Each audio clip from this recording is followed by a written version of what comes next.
Thanks for joining us on another episode of Startups, where we acknowledge the entrepreneurs who are oiling the wheels of Nigeria's economy. We visited Oregun and Lekki this time to speak with two men who are providing Nigerians with man's basic needs for food and shelter. We also know that we will have impact on people who are maybe living with uncles or living with friends that they would have to wait until maybe the uncle gets to the house before they can access the house, or they go through high level of inconvenience by living with someone just because they've just moved into the city. But knowing that we rent small, they won't have to look for that upfront payment or save up for a year rent before they can access a house. Those are the kind of impacts we are having. Hi, my name is Tunde Balogun. I'm the CEO and founder of Rent Small. The real estate industry is the fifth largest contributor to Nigeria's GDP. That's according to the National Bureau of Statistics. This seemingly giant figure becomes minute when juxtaposed with Nigeria's rising population figure of 198 million people and a housing deficit of 17 million.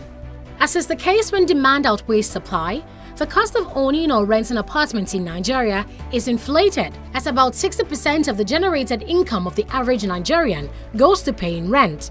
This skyrocketing demand for affordable housing, however, presents not just a challenge, but also an opportunity for real estate businesses with a desire to look beyond profit to solving one of Nigeria's biggest socio-economic problems. One of such businesses is two-month-old real estate startup, Rent Small.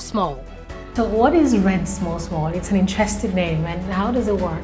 Rent Small, as the name implies, allows Nigeria to be able to access affordable housing. Affordable, as we all know, is relative, but what we really sell with Rent Small is convenience. So with Rent Small, you don't pay upfront. You pay either monthly, quarterly, biannually, based on what is convenient for you. Tunde Balogun is a graduate of International Business Management from Stanford International University in Bangkok, Thailand. He has lived in 3 foreign countries and visited 18 more, so this Herculean process of securing an apartment in Nigeria was a rude shock to him. So you've lived in London, Taiwan and Thailand. How would you compare the process of getting an apartment in those countries and getting an apartment in Nigeria? The process of getting an apartment in Nigeria compared to the countries that I've lived in, it's quite different. It's a shocker, I must say, because when, for example, Thailand, where I lived for 5 years plus, almost 6 years, it's very convenient. The rental process is very convenient, one, and what you are getting, you get value for money also, in terms of the kind of properties that you find in the market.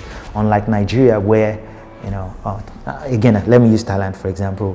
When you are renting a property in Thailand, it's not luxury anymore to find pool, swimming pool, and a gym in a property. Almost every property in Thailand, and let's not forget, Thailand is a developing country. It's not a developed country, so. Those things are not luxury anymore. Almost every major development has that, But in Nigeria, you find out that swimming pool, gym, they're still luxury things here.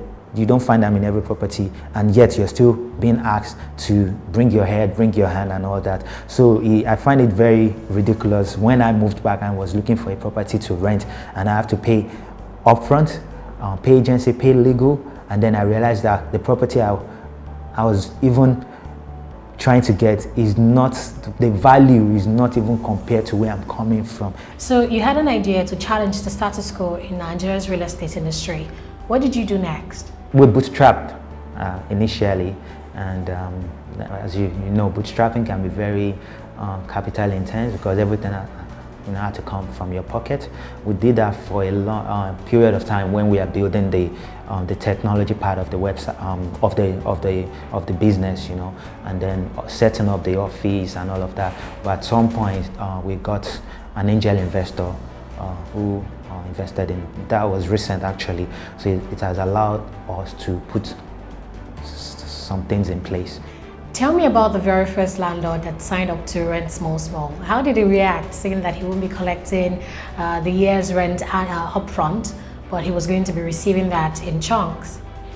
The first landlord that I ever bought into Rent Small Small is actually a developer who develops and sells, but he has some properties that that's more like a private investment for him that he rents out. And then if someone who is like a mentor to me had referred, who knew about the whole project, had referred us to him, because he had a property here in Lekki Phase 1, that 12 units that he had been trying to rent out. He had rented out about 6 units out of the 12, or 12 of the 6 of the 12 were still vacant. So when we met him, he was like, oh, this is a major cost for development for him. He wants all his money at once, but he believed that this is the future of rental in Nigeria. He has always questioned it himself, but he just doesn't know that a platform like this will come up. So but after we sold the idea to him and how even what he's going to get.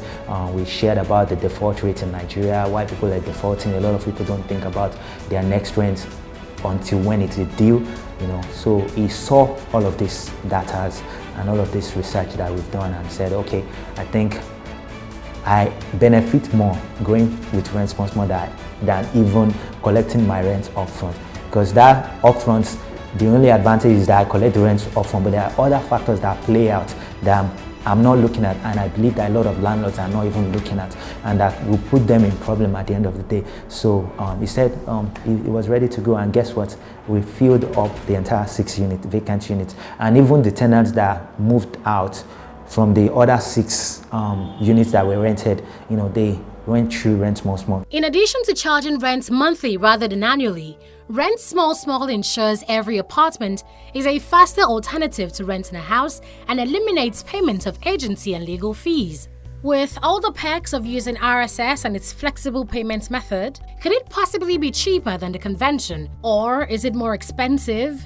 If you break down the numbers, or you compare the numbers, the ones that you've seen online, to what the upfront payment is, you realize that it's actually cheaper.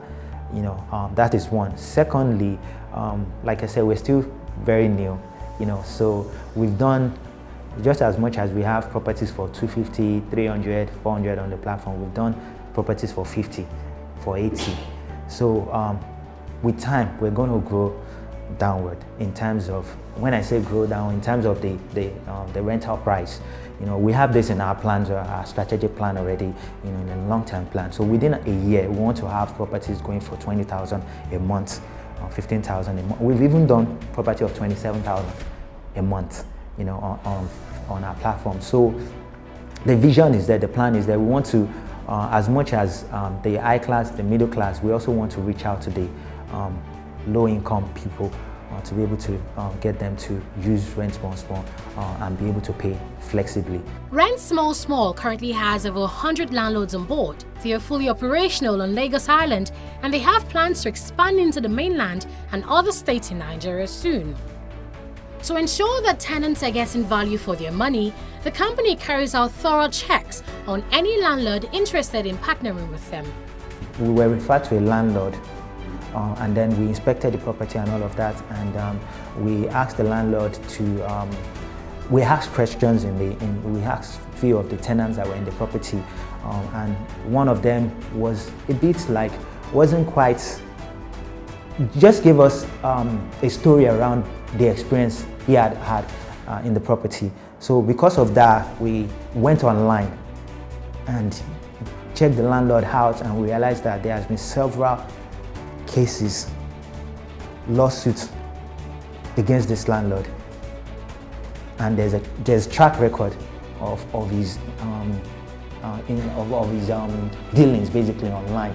And because of where we just sent an email to him that so we won't be able to, because we found this and that. So. The same goes for prospective tenants. Rent Small Small goes the extra mile to verify them against their income and relationship at their previous apartments. A lot of people rent properties that they can't afford, even with the fact that it's costly with the yearly plan. So, but with Rent Small Small, one of the things we look out for is your income to rent ratio. we want to know if you're earning 200,000 per month, you shouldn't be renting a property of 180,000, 150,000 per month. It's not sustainable. So we want to see that you can actually afford that. And so we check that through your bank statement, and we look at for what your salary is. Guarantor is another thing that we make sure that your guarantor can stand for you. And then the last thing I think is also your previous tenancy record. So where were you staying before? Were you keeping up to your rent and didn't default? So those are basic things that we just check. So is there a money back guarantee on your platform? If something happens and let's say a tenant is no longer satisfied with the house, can he or she get back their money? There's a contract, tenancy agreement, right? And everything is stated in tenancy agreement. So in a case whereby you move into the house and things that were highlighted have been stated, you're not getting it. Let's say for power, it has been stated that the power will be 12 hours gen, and it wasn't. You are not getting 12 hours. You are getting 6 hours, and as a result of that, you want to terminate. Yes, we make sure that the contract is terminated and you get your refund. But we'll go beyond that. We'll help you to find, because we'll help you to find a new property.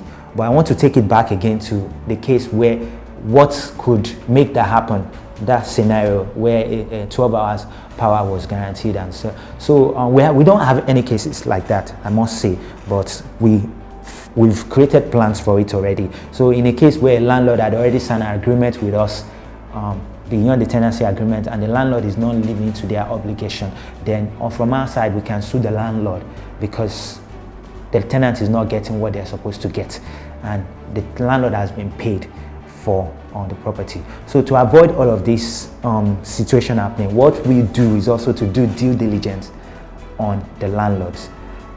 We make sure that we put our eyes into everything. We inspect the property, we ask the existing tenants in the property questions that help us to validate that, okay, this is a good landlord to work with. And I must tell you that we've turned out landlords just because we did our due diligence in researching the landlords.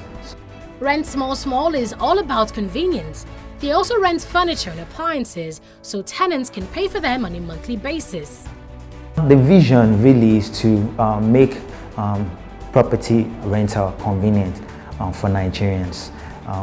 That is really to improve quality of life by making property affordable and accessible, and also reducing vacancy rates.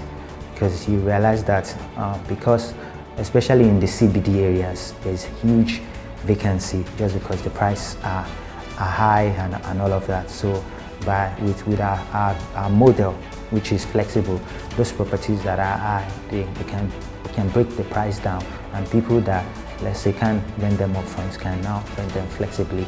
So that's really the vision of convenience on budget property for Nigerians, so that we can improve quality of life and productivity. So in other parts of the world, there are housing programs in place for citizens. There's the low-cost housing program, and then of course there are mortgage plans. But why do you think Nigeria is so far behind in this regard? Nigerians that have access to mortgage, they're less than 1%. That's the penetration right now, compared to like South Africa that has, I think, about 45% mortgage penetration. Some countries even have up to like 70-something mortgage. Netherlands, for example, or Singapore, Hong Kong. These are countries I've been. So when it comes to mortgage, the government has a huge role to play in that, because they need to. It comes down to policy again. When it comes to, I believe we don't have policy in place that allow a lot of mortgage financier to come into the market and be able to create a good mortgage system that reduces the interest that people pay. When you think of mortgage in Nigeria, it's double digit. And in most countries where mortgage is well practiced, it's usually single digit. I think, okay, for example, mortgage in Nigeria, for the mortgage companies of mortgage houses right now that are offering mortgages, you pay up to 25% to get a mortgage. And even what you'll be asked to bring as upfront is It's not something that any good earning middle class person can easily put on the table. You know, unlike in developed countries or even developing countries, the bank can even finance the upfront that you're supposed to, as long as they can verify and can establish that you are earning this and you are with this company. They are willing to do that. But in Nigeria right now, our credit system is still in shambles. Well, you can't really verify what people are earning. I mean, to some extent you can, but when it comes to this, within the mortgage system, the credit system that will enhance that and that will further that is not in place. Nigerians have a need for shelter than ever before, and Rent Small couldn't have come at a better time. Tene projects that his company would shelter 4,500 Nigerians in their first year of operation and would have up to 6,000 properties on their platform in the next 5 years. A project of this magnitude would require government support to prepare accommodation for our 263 million strong population come 2030. Now imagine how convenient it will be for everyone if every homeowner adopts the monthly rent method. Let's now see who else is doing all things in new ways. Basically developing a community bakery whereby I can come to your community and give you oven fresh bread. So you don't need to go pick the bread that has been on the stand for like 2 or 3 days. We're coming to give you the bread fresh. And my name is Nebedun Chukuma. I'm a baker now. Novel ideas are changing the way we live, like this mobile bakery that brings freshly baked bread to you. The founder of Harv Mobile Bake, Nebedun Chukuma, is an ex-veteran. He was enlisted in the Nigerian army at age 11 in 1994, where he served for 17 years as a combat medic. After almost 2 decades of service to his motherland, Chukuma decided to explore other passions like bread making to cater for a busy world. I'm a lover of bread. I love bread so much because and one thing that I'm also very finicky when it comes to food. I want to eat what is good. I don't compromise the experience. So initially, I started going around bakeries around Lagos, buying their bread, eat their bread. Some not encouraging, some very encouraging. I had to sit down one day. How do I be part of this? How do I start this? I started making research online. And how to make bread. I went to YouTube, I watched videos, I went on, I read recipes, I started testing these recipes on my own. I watched videos on YouTube. At the end of the day, I was able to get a recipe. People say like this bread, but I look, this recipe is commercially viable. So people said, this bread is very good, but will people buy it for this amount? I said yes. At the end of the day, that's why I stick to what I was able to develop. And I tell you today, I've never regretted it. For someone who makes bread on a commercial scale, Chukuma never attended a catering school. He learned how to bake simply by reading books, watching dozens of instructional videos on YouTube, and by practice. I looked at the American food truck business. I tried to read the regulations, what it takes for them to license a food truck. So what I did, okay, what are the major things they need? Every equipment we use for baking, everything has to be stainless. So it cost me so much, even to the extent I even went for that to even do my racks are stainless. But in most places you see racks are wooden form, but I went as far everything even to the washing and everything is stainless. I don't want to compromise excellence. I want to be the best. If I say I want to give you the best, it should start from the scratch. So I built this bakery from the scratch, bought the oven, then got it installed on the truck, got mixer, like one equipment after the other. So that's what I've been able to do so far. That's my day of getting this bread to the customers fresh. Before Chukuma started his mobile bakery, he ran an in-store bakery at Ipaja, Lagos. Chukuma explains his challenges with funding and how he brought his mobile bakery idea to life. From the proceeds from the brick and mortar work was also helpful, because I can't say that my brick and mortar is not doing well because I sell good bread. People come in, people encourage me, okay, why don't you get this bread to us? So we started saving. We also got support from family and friends.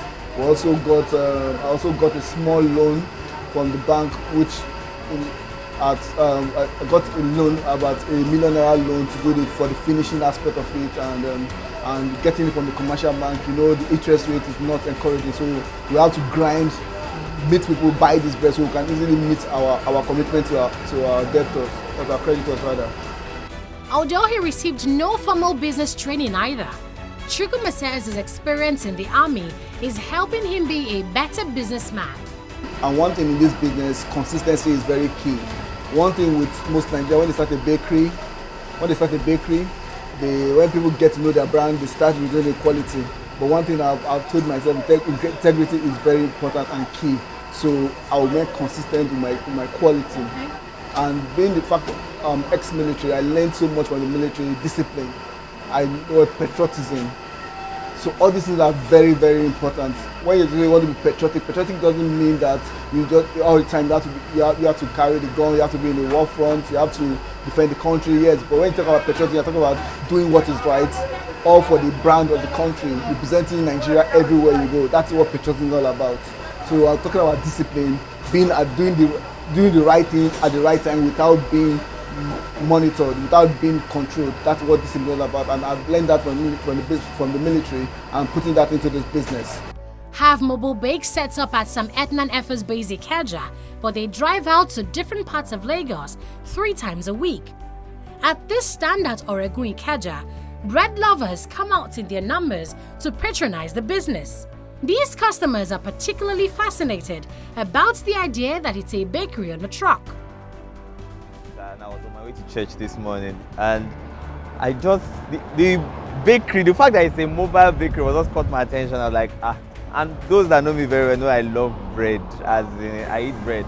So I was like, okay, after church, I'll get bread. And the sample I've already had is nice. Really, really, really, really like top notch, It's awesome. What do you think about the idea that it's a bakery on wheels? That's innovative, as in I've never seen it before. So for me, I think it's the first of its kind. You understand? Okay. First of its kind. I think it works, and we should have more of it, maybe in different places, different locations. It will work. Yeah. Yes, I was just on my way back from church. Then I saw this mobile bakery. I'm like, wow, this is very, very nice. I want to taste their bread, although I don't have cash for me to buy it now. So I was like, let me taste it and know how it's going to be. Then when I went there, the woman just gave me some, and I really loved it. I said, my brother, please borrow me money. Let me buy it. Let me buy it. It's a really good, it's a great idea, and I would love it to always be around. But I think it's a great idea. You know, Nigeria has a very large population, between 190 million and 200 million. Lagos alone is 22 million people. So that means that there are people everywhere, every day. And a lot of times, a lot of businesses struggle to bring people to their businesses. They need to do a lot of advertising, and all that. But if you've got it in a truck, I think it's a brilliant idea. So you can drive, for instance, to an Ikeja shopping mall, or find a location where there's a lot of crowd, like here. Today is Sunday, thousands of people are going to pass this road. So, fantastic idea. Each bread costs between 100 and 500 naira, and Chukwuma records huge sales every day. Considering his profits and feedback from customers, he says he feels a sense of fulfillment that his hard work is paying off. It's satisfying because that is what I want to achieve. Because I tell you, don't just come and buy my bread. I want you to taste it, so you know what you're tasting and you know what you're buying. Because integrity is also very key. I can't give for you to taste the bread and it's different from what you're buying. So one thing is, I know that when you taste it, you'll come back again.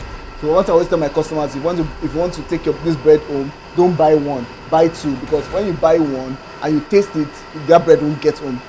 So it's better you buy 2, so you one for the road and maybe one for the house.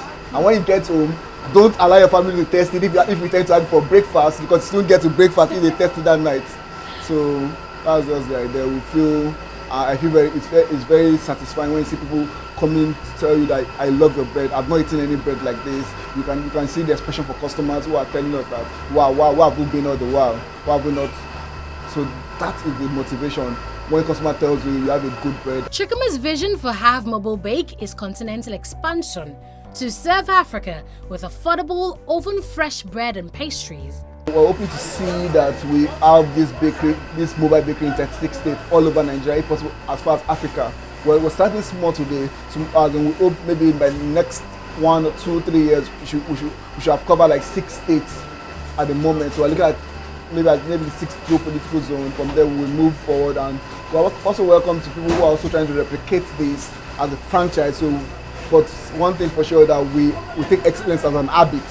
We don't compromise quality. So, if anybody comes into the business, and you must understand that this recipe is what keeps us going, and we won't compromise quality and excellence for anything. Chukwuma employs 6 staff to execute his plan of developing a community bakery. He's currently in talks with investors and potential franchise holders who desire to contribute value to Nigeria's economy while earning a living. And it's a wrap on this edition of Startups. Thanks for being a part of it. And don't forget to follow us on all social media platforms at TV360 Nigeria and write to us at tv360nigeria@gmail.com. Remember that it's riskier not to take a risk. Till next time, stay inspired.